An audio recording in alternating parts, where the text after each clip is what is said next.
생길 수가 있는데 효율성보다는 그 편의성이 굉장히 커지게 돼요. 그러니까 파일을 공유하는 것보다 메모리를 공유하는 게 훨씬 더 쉽죠. 프로그램도 쉽고, 그 다음에 거기에 대한 어떤 오퍼레이션이라든가 이런 것도 굉장히 단순화시킬 수 있고, 또 그런 부분들을 이용해서 이런 거를 그 메커니즘을 사용을 하게 됩니다. 그 다음에 마지막 부분으로는 이제 커널 메모리 엘로케이션 부분이 있는데, 이 커널 메모리는 뭐냐면은 우리가 이제 가상 메모리를 쓰게 되면은 그 유저 프로세스들의 그 뭐 코드나 데이터들이 페이지로 구성이 되어 있고, 그 페이지를 피지컬 메모리의 그 프레임에다가 매핑을 시켜서 로드를 해서 사용을 하고 있어요. 그러다 보면 페이지 폴트가 일어나게 되고, 근데 페이지 폴트를 아무리 줄인다고 하더라도 어쨌든 페이지 폴트가 한번 일어나면은 그 사용되는 프로세스로서는 굉장히 좀 그 타격을 입게 돼요. 그러니까 타격을 입는다라는 게, 일단 페이지 폴트가 일어나면은 그 페이지를 디스크에서 이제 메모리를 올려야 되고, 그 올려서 준비되는 동안에 그 프로세스는 그 블락돼서 레디 상태로 가가지고 다시 그 프로세스 스케줄링을 다시 받아야 되고, 이런 식으로 이제 굉장히 딜레이나 오버헤드가 있게 되죠. 근데 그런 게 있는데, 이게 유저 프로세스 말고 그 커널 프로세스, 그러니까 OS의 중요한 프로세스들, OS의 어떤 프로세스를 스케줄링하는 그 프로세스라든가, 그러니까 시스템 작업을 하는 프로세스라든가, 이런 프로세스들이 가상 메모리 메커니즘 상에서 구현이 된다면 어떻게 되겠어요? 그런 시스템 프로세스들도 원하는 페이지가 없을 경우 페이지 폴트가 일어나면은 웨이팅을 해야 되죠. 기다리고 블락되고 다시 스케줄링이 되고 그래야 돼요. 근데 그 시스템 프로그램 같은 경우는 유저 프로세스가 어떤 그 서비스를 리퀘스트 할 때 그 서비스를 많은 프로세스의 서비스를 빠르게 처리해주고 그때그때 즉각적으로 응답을 해줘야 되는데, 그 페이지 없다고 레디 큐로 가가지고 한참 기다리다가 다시 스케줄링 되고 그러면은 OS의 서비스가 굉장히 느려지게 되죠. 그래서 그런 부분들을 방지하기 위해서 커널 모듈들, 그러니까 OS에 포함된 것 중에서 이런 서비스를 해주는 커널 모듈들은 그 스위칭이 안 되고 메모리상에서 상주를 하고, 그 다음에 커널들이 사용하는 데이터나 이런 것들은 그 페이징으로 가상 메모리를 사용하지 않고 커널 메모리를 직접 사용하게 돼요. 그래서 그 커널 메모리의 구성이 어떻게 되어 있냐면은 이런 식으로 별도로 구성이 되어 있습니다. 페이지하고 별도로 어떤 그 메인 메모리 상에 연속된 페이지를 가지고 있어요. 연속된 페이지로 요거는 커널 그 메모리용으로 할당이 되어 있고, 이거는 그 페이징이 안 되고 그냥 메인 메모리에서 항상 존재하면서 메인 메모리 일정 그 프레임을 커널에 항상 일정하게 할당을 해 놓는 거죠. 할당을 하고 요 그 영역은 항상 커널이 사용을 하게 돼요. 그래서 그런 식으로 구성되어 있는 게 커널 메모리입니다.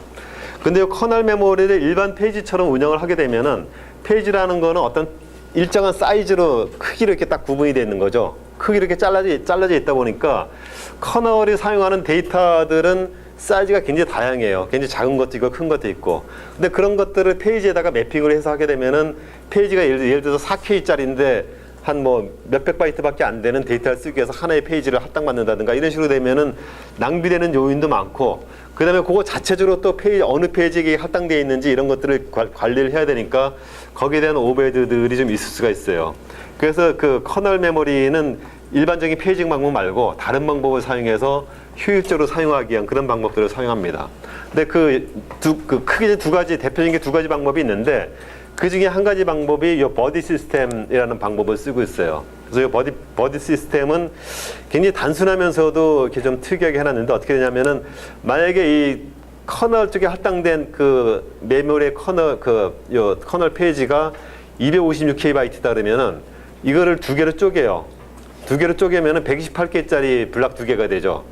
그리고 128개로 쪼개진 거를 이거를 또 두 개로 또 쪼개요. 쪼개서 64K로 되고, 요것도 두 개로 쪼개서 32K가 되고, 여기서 더 쪼개면은 이걸 또 쪼개서 16K짜리 두 개, 이런 식으로 계속 쪼개갑니다. 그럼 쪼개가면은 제일 밑에 가면은 일정 부분 이제 굉장히 작은 사이즈가 되겠죠.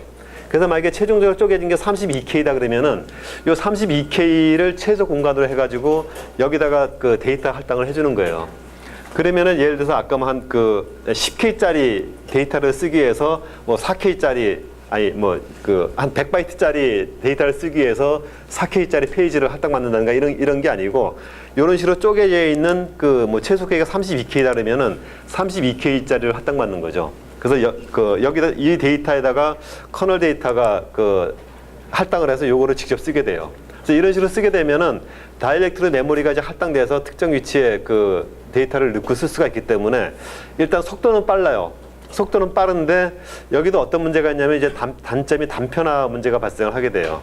그래서 만약에 여기 이제 하나 할당된 게 최소 단위가 32K인데 33K짜리가 필요하다 그러면 이거 하나로 못 담고 두 개로 담아야 되죠. 두 개로 담고 두 번째 할당받은 거는 32K 중에서 1K만 쓰고 31K가 낭비될 수가 있어요. 그래서 그런 식으로 어떤 낭비되는 그 단편화 요인이 발생하는 그런 단점이 있게 됩니다. 그래서 이런 거를 좀 보완하기 위해서 나온 게 그 슬랩 할당이라는 슬랩 엘로케이션이라는 방법이에요. 그래서 이 슬랩 엘로케이션은 그 구성이 이런 식으로 되어 있어요. 그 피지컬 메모리에 이게 연속된 페이지를 슬랩이라는 단위로 이렇게 매핑을 시켜요. 슬랩에다 매핑 시키고 여기는 페이지로 여러 개의 페이지를 묶어놓은 거죠. 여러 개의 페이지를 묶어놓고 이 페이지 안에다가 그 슬랩 크기로 이렇게 좀 할당을 하게 돼요. 근데 요거는 이제 어떤 식으로 할당을 하냐면은 그 실제 커널에서 필요한 오브젝트들은 그 유저 프로그램 같은 경우는 필요에 따라서 그 그때그때 어떤 새로운 데이터를 만들죠. 그래서 만들 때에 10K짜리 데이터를 만들 수도 있고 20K짜리 데이터를 만들 수도 있고 그런데 커널 같은 경우는 항상 일정하게 사용을 하기 때문에 예를 들어서 뭐 PCB 테이블이라든가 어떤 특정 어떤 프로세스의 그 포인터라든가 이런 식으로 데이터가 고정돼 있어요. 그러니까 사용하는 게. 그래서 데이터 사이즈도 크기도 고정이 돼 있고 형식도 고정이 돼 있는 거죠. 그래서 고정돼 있는 거를 미리 이렇게 그 커널 오브젝트를 잡아주게 됩니다. 그래서 예를 들어서 그 하나의 어떤 그 프로세스의 상태를 보관하기 위한 PCB 데이터 같은 거, PCB 데이터의 사이즈가 3K다 만약에. 그러면 그 PCB 데이터를 그 보관하기 위해서 3K짜리 이 오브젝트를 여러 개, 그러니까 보통 뭐 그 PCB를 한 뭐 30개씩 그 30개 이상 유지를 해야 된다 그러면은 한 30개 정도를 갖다가 30개 정도의 3K짜리 30K를 잡아가지고 이렇게 데이터를 잡는 거죠. 잡아서 이거를 중간에 어떤 캐시 메모리 형태를 잡아가지고 캐시에다가 이거를 매핑을 시켜주게 돼요. 그러니까 캐시에는 요 3K짜리 데이터가 여러 개가 들어올 수 있는 공간을 만들어주게 되고 그 다음에 현재 요 3K짜리가 두 개만 만들어져 있다면은 요 공간 중에 두 개를 이렇게 매핑을 시키는 거죠. 그리고 캐시에 있는 공간에 할당된 거를 실제 슬랩이라는 데다가 그 매핑을 시켜가지고 슬랩에다가 이거를 잡아서 이제 사용을 하게 됩니다. 그래서 이렇게 사용을 하게 되면은 이 오브젝트는 이 슬랩에 있는 데이터를 바로 이제 액세스를 하게 되죠. 그래서 이런 식으로 메모리를 그 데이터 타입하고 크게 성격에 따라 가지고 쭉 구분을 그 해놓게 돼요. 그러니까 이렇게 해놓고 필요할 때마다 여기다 할당을 받아가지고 사용을 하게 되는 거죠. 그래서 이런 식으로 사용을 하다 보니까 그 나름대로 속도도 빠르고 그 다음에 그 미리 요 사이즈 크기에 맞게끔 요 슬랩 크기를 잡아가지고 할당을 해놓으니까 그 낭비되는 그 요인도 없고 그러면서 그 뭐 효율적으로 사용할 수 있는 그런 형태의 그 어떤 데이터가 됩니다. 그래서 이런 그 슬랩 할당을 하는 알고리즘은 이제 이게 그 필요할 때마다 슬랩 그 영역의 데이터를 그 캐시 메모리로 매핑 시켜가지고 사용하다 보니까 거기는 여분의 이제 어떤 공간들이 많이 있어요. 중간중간에. 그러니까 공간들이 있는데 그래서 그거를 하기 위해서 이제 어떤 식으로 하냐면은 그 프로세스에 이제 정해져 있는 데이터 스트럭처 크기에 따라 가지고 요거를 테이블을 만들어 놓고 그다음에 여기에다가 캐시에다가 요 그 빈 공간을 할당할 때에 가급적이면은 여기서도 이제 그 좀 큰 공간을 유지를 시키기 위해서 그 슬랩 공간 중에서 슬랩 영역이 그 전부 다 사용되는 영역도 있고 그다음에 전부 다 비어 있는 영역도 있고 부분적으로 사용되는 영역도 있을 수가 있겠죠. 그래서 요거를 그 객체 요청이 오면은 할당을 할 때에 가급적이면은 부분적으로 사용되고 있는 슬랩 영역에다가 할당을 해서 가급적이면 한 그 슬랩 영역이 다 풀이될 수 있도록 다 그 채워질 수 있도록 그 유지를 하고 가능하면 이제 엠프티 슬랙을 크게 유지를 시켜주는 거죠. 유지를 해서 나중에 필요할 때 그 영역에다가 한꺼번에 할당을 해줄 수 있는 그런 부분을 그 하면서 이런 이제 알고리즘을 실행시키면서 그 유지를 하게 됩니다. 그래서 이런 식으로 했을 때 그 장점은 앞에 나와 있는 그 버디 시스템에서는 단편화 문제가 발생을 하는데 단편화 문제가 발생을 하지 않고 그다음에 속도도 일정 부분 그 상당히 빠른 속도로 그 뭐 캐시에 할당해서 사용할 수 있는 그런 식으로 사용을 하게 됩니다. 자, 여기까지 해서 그 구장에 대한 거는 다 종료가 됐어요. 그래서 오늘까지 해서 이제 가상 메모리까지 마지막 수업을 했는데 그 다음 주에 이제 목요일 날 이 시간에 시험을 보게 되죠. 그래서 다음 주 시험은 아직 시험 문제 출제는 안 했고 어떻게 출제할 건지 좀 고민을 하고 있어요.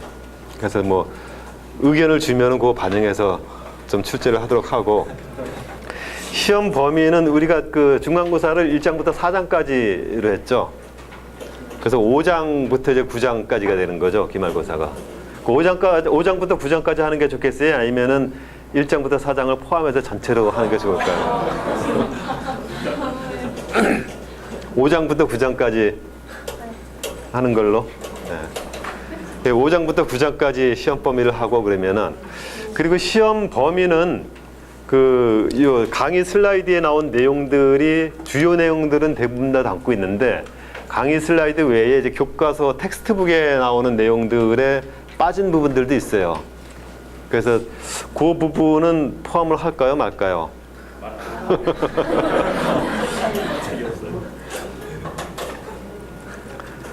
근데 이게 또 강의 슬라이드에 있는 것만 하면은 이게 또 양이 많지 않아 가지고 변별력이 또 떨어지게 되면 어떡해.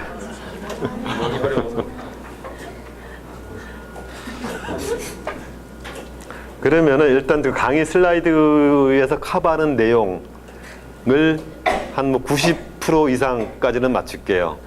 그리고 일부는 혹시 그 뭐 여기 없는 부분에서 나올지도 모르겠는데, 가급적이면은 강의 슬라이드 안에 있는 내용으로 문제를 나올 수 있게끔 그렇게 하겠습니다.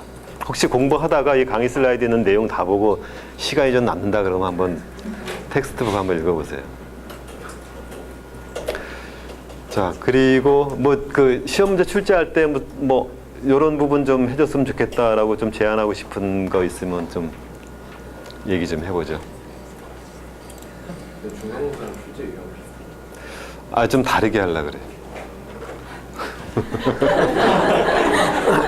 중간고사는 객관식을 한 절반 정도 이상 냈는데 객관식 내니까 너무 쉽게들 푸는 것 같고, 그래서 가급적이면은 그 이번에 이제 객관식 없이 주관식 중심으로 하되 뭐 단답형 좀 있고 그 다음에 서술형 좀 있게 그렇게 하는데, 서술형 중에서도 이게 너무 길게 쓰면은 또 이게 채점하기도 힘들고 이게 좀 기준이 많이 떨어질 수가 있기 때문에, 그 주관식이라고 하더라도 중간고사 본 것처럼 이렇게 좀 뭐 글자 수를 제한한다든가 해가지고 그 범위 내에서 그 서술하는 걸로 그렇게 하려고 하고 있습니다.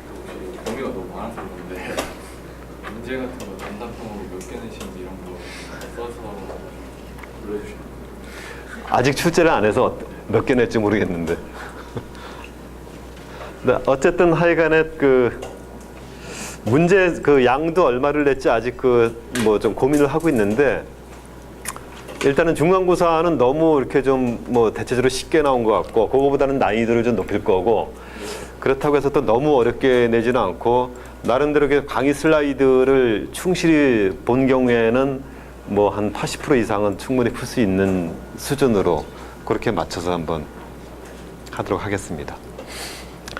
그리고 전체 뭐 한 학기 동안 전체 배운 것 OS 전체에 대해서 뭐 OS를 벗어나는 내용도 그렇고, 뭐 전체적으로 질문 있으면은 궁금한 거 있으면 한번 좀 얘기해 보세요.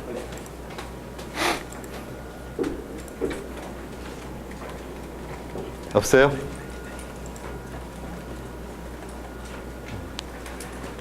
자, 없으면은 그러면 오늘 시험 여기서 끝내고 이번 학기 한 학기 동안 수고 많았습니다. 종강하도록 하겠습니다. 수고했습니다.